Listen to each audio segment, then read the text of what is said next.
abuse where that came from. Of course, it only made me want to do it again. As a pasture filled up with Athens's residents, come to see the yearly fireworks display, I watched Bray do cartwheels in the grass with her friend. Every now and then, I saw her look over at me, showing off and taunting me. She did get the best of me after all, and it was only natural for her to gloat about it. I got bored fast sitting with my mom, especially since Bray seemed to be having so much fun over there. "Where are you going, Elias?" my mom asked as I got up from the blanket. "Just right over there," I said, pointing in Bray's direction. "Okay, but please stay in my sight." I sighed and rolled my eyes. Mom was always worried I would get kidnapped or lost or hurt or wet or dirty or any number of things. "I will," I said and walked away. I weaved my way through the few families sitting in the space between us in lawn chairs and on blankets, ice chests filled with beer and soda next to them, until I was standing in front of that abusive girl I couldn't get enough of. "You really shouldn't do cartwheels in a dress. You know that, right?" I asked. Bray's mouth fell open. Her pale-skinned friend, Lissa, who had long curly white blonde hair and who I knew from school, smiled up at me. I think she liked me. "I have shorts on under my dress, thank you very much," Bray snapped. "Why were you looking anyway?"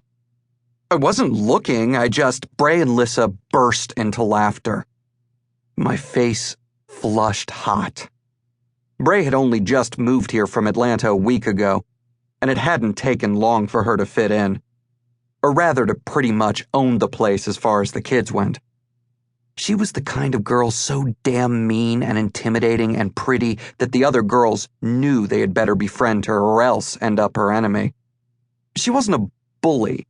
She just had this way about her that demanded respect. "Want to go sit by the pond?" I asked. "The fireworks look cool reflected off the water."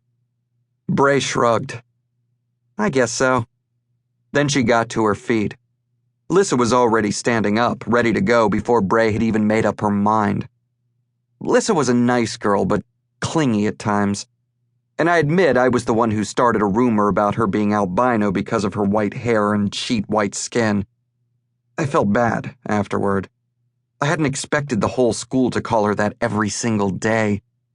When Bray moved to town, she told a group of girls off on her first day for making fun of Lissa. Afterward, Lissa naturally clung to Bray like Velcro. And just like that, as if I'd never called Bray ugly and she had never kicked me, we walked side by side toward the pond and sat together for the next 2 hours. My friend Mitchell joined us eventually, and the four of us lay on our backs on the grass and watched the fireworks explode in an array of colors in the clear black sky. And although Lissa and Mitchell were there with us, Bray and I carried on with each other as if we were alone. We laughed at stupid jokes and made fun of people walking by.